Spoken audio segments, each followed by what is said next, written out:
wings. High on a green hill sat the village of Mira Blanca. The houses were white, like teeth in a happy smile. This was where Tomás lived with his dog, Copito. Copito was white and fluffy, just like a summer cloud.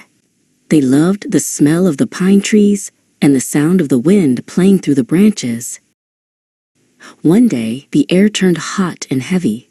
The wind did not play. It growled. Far away, the sky turned a scary shade of orange and gray. A wildfire was coming to Mira Blanca. Tomás felt his heart beat fast. He knew he had to leave his little house very quickly to stay safe. Tomás grabbed the most important thing he owned, a photo of his dear wife, Rosa. He tucked it safely on the dashboard of his old truck. "Come on, Copito," he called. He wanted to drive away as fast as he could, but then he looked next door. Elena and Aurelio lived there. They were very old and could not run fast like he could. Tomás had a big choice. If he left now, he would be safe. But if he stayed to help, the fire might catch him. He looked at the photo of Rosa, then at the neighbor's house. He knew what he had to do. He jumped out of the truck and ran into the smoke. He found Aurelio inside, shaking with fear. "I'm here," Tomás said kindly. "Take my hand." The air was getting hotter, and the sky was turning dark. Tomás helped Aurelio to the truck, then ran back for Elena. She was trying to carry a heavy bag of blankets.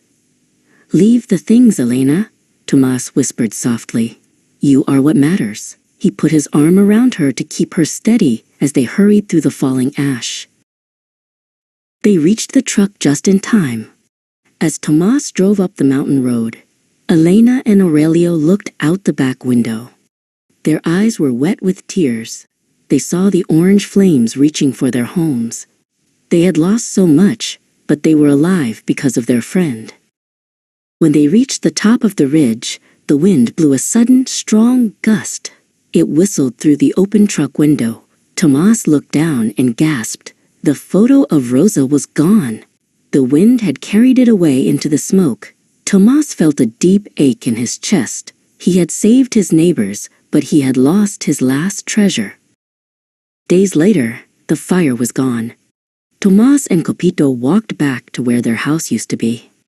There were no white walls anymore. Everything was gray ash and black wood. Tomás felt very small and very sad. He missed his home, and he missed the photo of Rosa most of all. As he moved a heavy, burnt stone, Tomás saw something sparkle. He reached into the ash and found a small tin box. It had been hidden under the floorboards for a long, long time. He opened it with shaky fingers. Inside were old letters and a golden key. He felt a wave of wonder.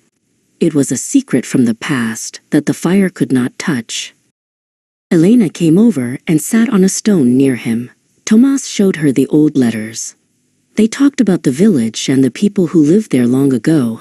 Tomás realized that even though his house and his photo were gone, his kindness had created a new family. He wasn't alone. Together, they would build something new.